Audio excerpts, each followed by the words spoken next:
যেদিকে চোখ যায় শুধু বরফ আর বরফ, চারিদিকে হাড় কাঁপানো ঠান্ডা। এখানেই রয়েছে বিশ্বের বৃহত্তম শস্য বীজ সংরক্ষণ কেন্দ্র গ্লোবাল সিড ভল্ট।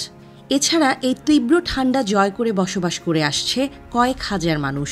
হাজারো মানুষের বসবাস হলেও এখানে জন্ম দেয়া কিংবা মৃত্যু সম্পূর্ণ নিষিদ্ধ। শুনতে অদ্ভুত মনে হলেও পৃথিবীর বুকেও রয়েছে এমনই এক স্থান যার নাম সভালবার্ড দ্বীপপুঞ্জ।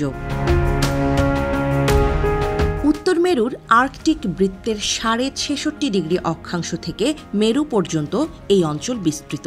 এখানেই আছে আর্কটিক মহাসাগর। এর কাছাকাছি দেশগুলো হল নরওয়ে, কানাডা, গ্রিনল্যান্ড ও রাশিয়া। নরওয়ের উত্তরে নরওয়েজিয়ান সমুদ্র পেরিয়ে বিস্তীর্ণ বরফে মোড়ানো সভালবার্ড দ্বীপপুঞ্জের অবস্থান। মানুষ একে স্পিটসবার্গেন নামেও চেনে। সাধারণত শীতের মাসগুলোতে সভালবার্ডে সূর্যের মুখ দেখা যায় না। এরকম পরিস্থিতিতে হতাশার ঝুঁকি বাড়ে বলে এটি বিষণ্ণতার দ্বীপ নামেও পরিচিত। চাঞ্চল্যকর তথ্য হল, সভালবার্ডে মানুষের জন্ম ও মৃত্যু নিষিদ্ধ। অবিশ্বাস্য মনে হলেও এটিই সত্যি। আর এই কারণেই স্থায়ী হাসপাতাল এবং শেষকৃত্যের ব্যবস্থাও নেই নরওয়ের এই দ্বীপে। সভালবার্ড দ্বীপপুঞ্জের প্রধান শহর হল লংইয়ারবিয়েন। শহরের প্রায় ২৫০০ অস্থায়ী বাসিন্দার মধ্যে বেশিরভাগই বিজ্ঞানী, খনি শ্রমিক এবং পর্যটক। সন্তানের জন্ম দেয়া বা শেষকৃত্য করা এখানে নিষিদ্ধ। অন্তঃসত্ত্বা নারীদের গর্ভধারণের ৩৬ সপ্তাহ পর, অর্থাৎ তারা মা হওয়ার ঠিক আগে, নরওয়ের মূল ভূখণ্ডের ট্রমসোতে নেওয়া হয়। শেষকৃত্যের জন্য মরদেহ ওই শহরেই পাঠানো হয়। দ্বীপের ভঙ্গুর বাস্তুতন্ত্রকে রক্ষা করতেই নাকি এই নিয়ম চালু করা হয়েছে।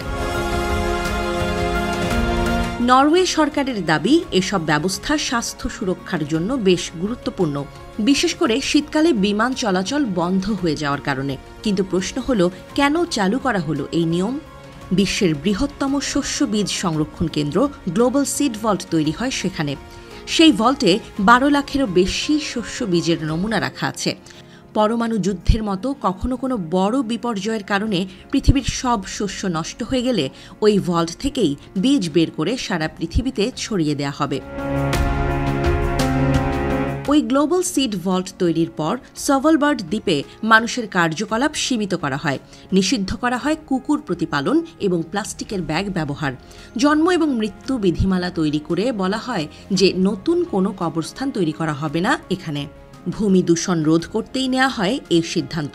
তখন সিদ্ধান্ত নেওয়া হয় মৃতদের শেষকৃত্যের জন্য মরদেহ নেওয়া হবে নরওয়ের মূল ভূখণ্ডে। এমনকি মুমূর্ষ রোগীকেও আগে থেকেই নরওয়েতে নিয়ে যাওয়া হয়। অন্যদিকে সঠিক পরিষেবার অভাবে অন্তঃসত্ত্বাদেরও প্রসব নিষিদ্ধ করা হয় সভালবার্ডে। স্থানীয় এক চিকিৎসক বিষয়টি ব্যাখ্যা করে গণমাধ্যমকে বলেন, এখানে আমাদের একটি প্রাথমিক চিকিৎসা কেন্দ্র রয়েছে, কিন্তু জটিল প্রসব এবং মৃত্যুর আগে বা পরে যে পরিষেবা তার অভাব রয়েছে। তাই রোগীদের তাৎক্ষণিকভাবে বিমানে করে অন্য জায়গায় পাঠানো হয়। এভাবেই যুগ যুগ ধরে নিজেদের মানিয়ে নিয়ে বসবাস করে আসছেন এখানকার মানুষ।